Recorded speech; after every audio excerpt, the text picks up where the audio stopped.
Hello, I'm Ralph Albert Thomas, CEO and Executive Director of the New Jersey Society of CPAs. Welcome to another edition of IssuesWatch Extra. Today I'm joined with a couple of representatives and really a couple of friends and colleagues from Capital One.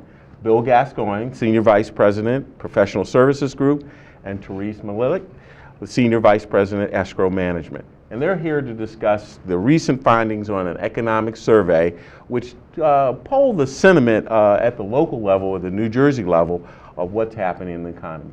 So, Therese and Bill, welcome. Thank you. So glad to have you here. And I really, before we get started, want to thank you for your participation in the survey. Again, this being your second year, we really appreciate that. So, as I mentioned, earlier this year, we teamed up with Capital One for a second year to poll New Jersey members who attended our annual convention and expo in Atlantic City. The purpose of the survey was to gauge the opinions on the economy, the taxation landscape, and the accounting industry in New Jersey for the coming year. So, my first question in that regard is, why CPAs? Why are they such a key group for you all when trying to get a pulse read on New Jersey's economy? Ralph, we've long considered our friends in the accounting profession to be centers of influence, and as such, I think many of their clients consider them to be their most trusted advisors. So if you take that as a fact, and if you look at the broad array of customers that a typical accounting firm will have across a wide spectrum of industries, and the fact that they're getting close to those customers, doing their taxes, doing their books, it's easy to draw the conclusion that they are in a unique position to have their finger on the pulse of the economy. Okay, good. Therese, do you feel the same way from your perspective? Absolutely. Bill and I have been working together in the professional services area, working with accountants and also attorneys for the last 15-20 years, and we've really seen the benefits of working closely with CPAs because we get a better understanding of their clients and how we can partner with them to solve for their clients' financial needs. Now, it's so great to hear you both articulate that CPAs are the trusted advisors. It's something that we promote and we talk about a lot, but it's also great to see those who interact with them feel the same way. Happens to be true. Well, that's great. That's good. That's what we're about, truth, integrity, and objectivity in the accounting profession. According to AICPA, who is the American Institute of Certified Public Accountants, recently completed their third quarter economic survey. And in their survey, CPA optimism was up on the rise a little bit. But when you look at the survey that we just conducted and just finished, results year over year from last year to this year, we saw a slight decrease or decline in the number of CPAs who expect that their businesses will grow.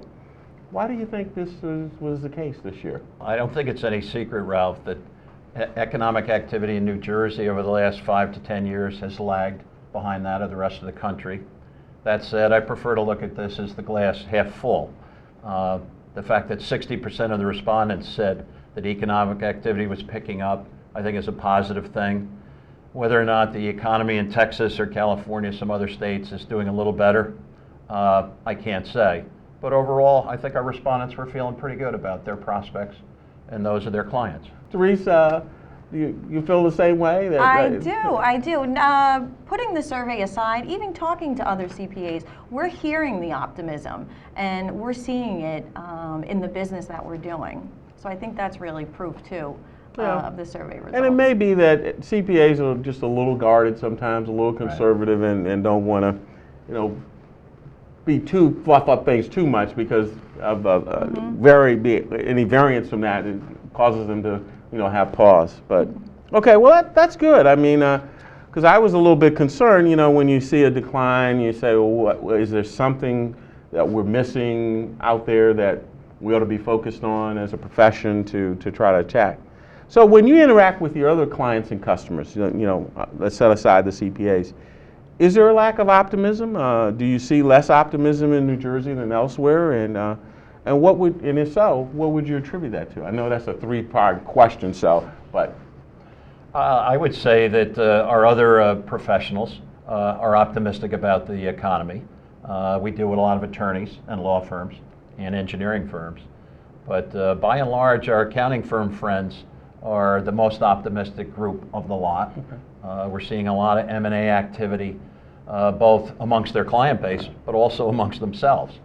We're involved in 3 or 4 mergers as we speak. Also, IPO activity is up, and demand for consulting services has really grown over recent years. So, although our other clients are optimistic about the economy, I think our accounting firm friends are more so. Ralph, you mentioned earlier, yes, I do manage our escrow management services at the bank. Right. And what I can tell you is that we're seeing an increase in clients' escrow accounts in transactions and also in deposits.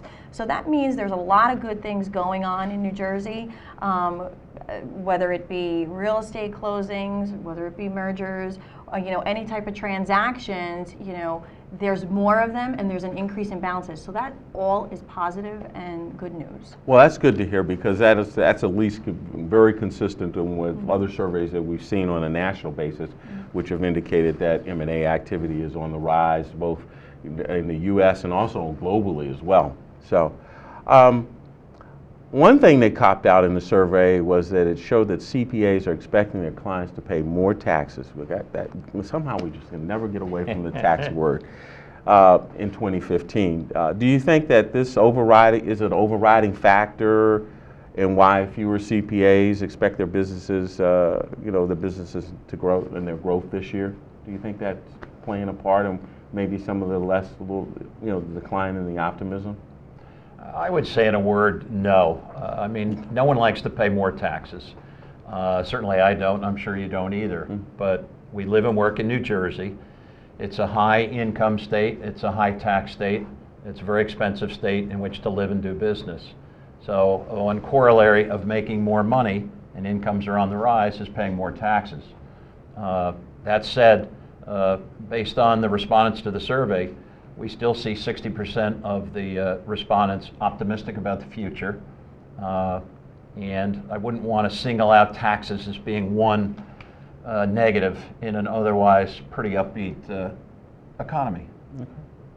Teresa, do you see anything significant out there or do you see taxes as an overriding from the client base that you deal with? Well, just by the sheer fact that CPAs are concerned about paying more taxes, as Bill mentioned, they must be optimistic they're making more money. So that, again, I think is a good problem to have, although no one does like paying more taxes. But just by the fact that they're worried about paying more, that to me sends a sign that it's a good economy, or the economy, I should say, is getting better. Okay. Let's switch to a little bit and look at the other professionals that you work with, the engineers, the doctors, the lawyers. Are they optimistic? Are they more or less optimistic than the CPAs? I would say the CPAs are the most optimistic of the group. We do bank a number of lawyers and law firms, and they benefit from the same type of underlying economic activity as the accountants. And we talked about IPOs being up. We talked about M&A activity being up, and consulting. If I look at our book of clients that Teresa and I share, we are doing more lending, more consulting, more partner capital lending in particular to the accounting firms. So I see more growth and optimism among our accounting firm friends than I do some of the others. Okay. Teresa, same, you feel Yeah. similar? Okay. Now the big $64,000 question. Like Jeopardy or Fortune, Wheel of Fortune here. What do you see as the next big opportunity that could make the New Jersey business climate more competitive and more attractive for companies, both companies that are here and companies that are looking to relocate to just a great area? Is there that one big opportunity? Ralph, I don't think there's one magic bullet or one thing that you can do that's all of a sudden going to make our New Jersey economy, spring ahead of all of our other competitors. It's no secret that the local Jersey economy has lagged behind that of a number of our peers over the last 5 to 10 years. And this in the realm of, to your question, the first thing you need to do is realize there might be a problem and address the problem. And because the economy hasn't been growing and because other states are doing relatively better, I think you need to look inward and figure out why that is. One thing that would occur to me is convening some type of blue ribbon panel, getting a broad spectrum of folks from different industries and putting them in a room for weeks or months in an apolitical fashion and let them figure out some of the things that might lead us to be more competitive. They need to look at things like taxation, fiscal and monetary policy. They need to look at regulation, certainly land use and zoning. One problem in Jersey is we just don't have a lot of vacant land left. Recently, Tesla put out to bid for a giant battery factory, and Jersey would never be included on that because of the land issue.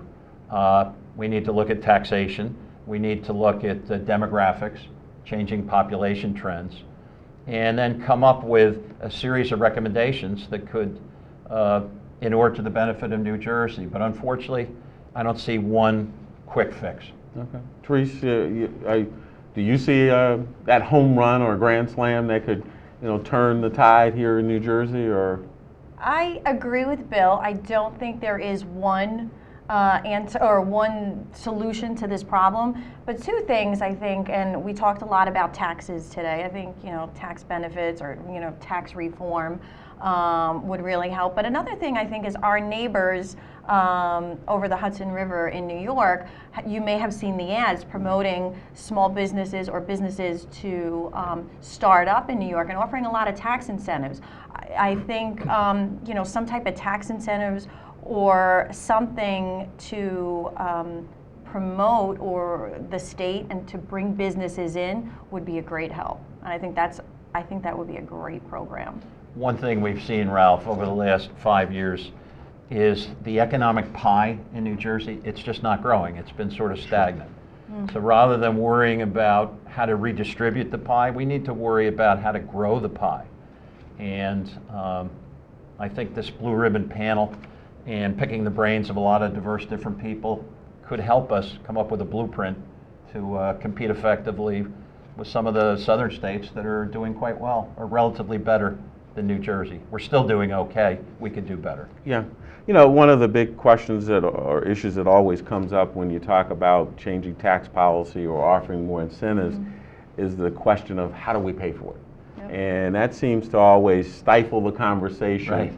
Right. Because no one has the perfect answer or an answer that the group can get behind and rally behind to affect those kinds of things. I think sometimes it's a little short-sighted in that we fail to look futuristically as to the potential opportunities that may be lost by attracting more companies here by doing something today. They'll bring in more people, opportunity, etc. So maybe that's one of the conversations that we need to have is get people to think more futuristic and the downstream ramifications, or on the flip side, the unintended consequences by not doing something today because of that question of how do we pay for it and see how. Well, again, I want to thank you all for being here today with us. It's been great to have this conversation, and I look forward to our continued partnership. And really just thank you for being here. And I want to thank all of you, too, who are watching this, Issues Watch Extra, this edition, and where we've got some, I think, some sage wisdom on some of the things that are happening here, but also to get a better understanding of why the financial services community is very, very, very closely knitted with the CPA profession. Well, thank you very much, So thank you both. Thank you.